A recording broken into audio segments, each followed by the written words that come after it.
আসসালামু আলাইকুম রহমতুল্লাহি ওয়া বারাকাতুহু।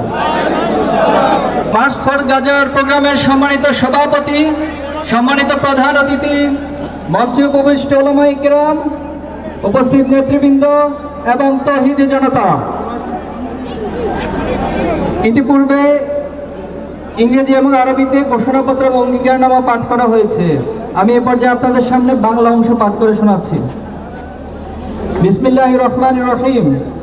হে সংগ্রামী জনতা, আপনারা জানেন দখলদার ইসরায়েলি বর্বর আগ্রাসনে গাজা আজ মৃত্যুপুরীতে পরিণত হয়েছে। খাদ্য, পানি, জ্বালানি ও ওষুধ প্রবেশের অবরোধ সৃষ্টি করে পুরো জনপদকে অনাহারে মৃত্যুর মুখে ঠেলে দেওয়া হয়েছে। 2023 সালের 7 অক্টোবর থেকে এ পর্যন্ত হাজার হাজার নারী, শিশু, বৃদ্ধ, সাংবাদিক, প্রতিবাদী জনতাকে হত্যা করা হয়েছে। ক্রমাগত বোমাবর্ষণে হাসপাতাল, স্কুল, বিশ্ববিদ্যালয়, মসজিদ সবকিছু ধ্বংস করে দেওয়া হচ্ছে।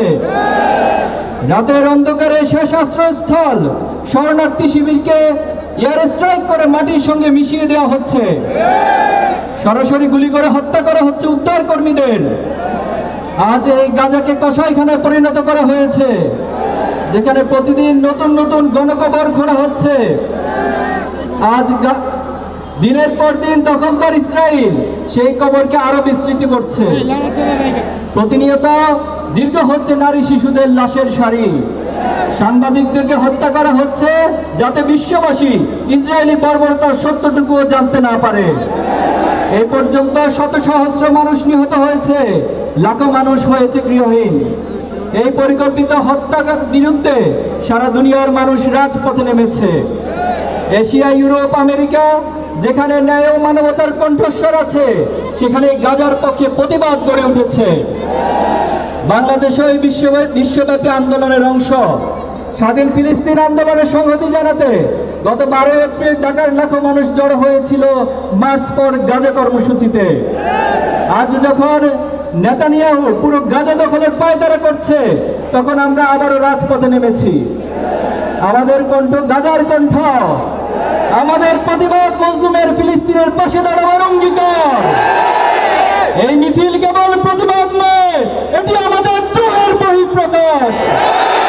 দীর্ঘ সংগ্রাম ও সমর্থনের ধারাবাহিকতা। এটি আমাদের অঙ্গীকার, গাজার প্রতিটি শিশুর কান্নার পাশে আমরা দাঁড়াবো, প্রতিটি শহীদের রক্তের ঋণ আমরা শোধ করব। তাই আমরা মাজলুম ফিলিস্তিনের পাশে দাঁড়িয়ে আজ এই আহ্বান করছি। জাতিসংঘ, আন্তর্জাতিক সম্প্রদায়ের প্রতি আমাদের আহ্বান, যেহেতু ইতিমধ্যে 62,000-এরও বেশি মানুষ নিহত হয়েছে, এর মধ্যে 18,000-এরও বেশি শিশু রয়েছে এবং সেখানকার 80% বেশি ভবন ধ্বংস করা হয়েছে। হাসপাতাল, স্কুল, বিশ্ববিদ্যালয় মাটির সঙ্গে মিশে গেছে এবং জাতিসংঘ নিজেই বলেছে গাজা আজ মানবতার কবরস্থানে পরিণত হয়েছে এবং আন্তর্জাতিক আদালতে ইসরায়েলি নেতাদের বিরুদ্ধে যুদ্ধাপরাধের দায়ে গ্রেপ্তারি পরোয়ানা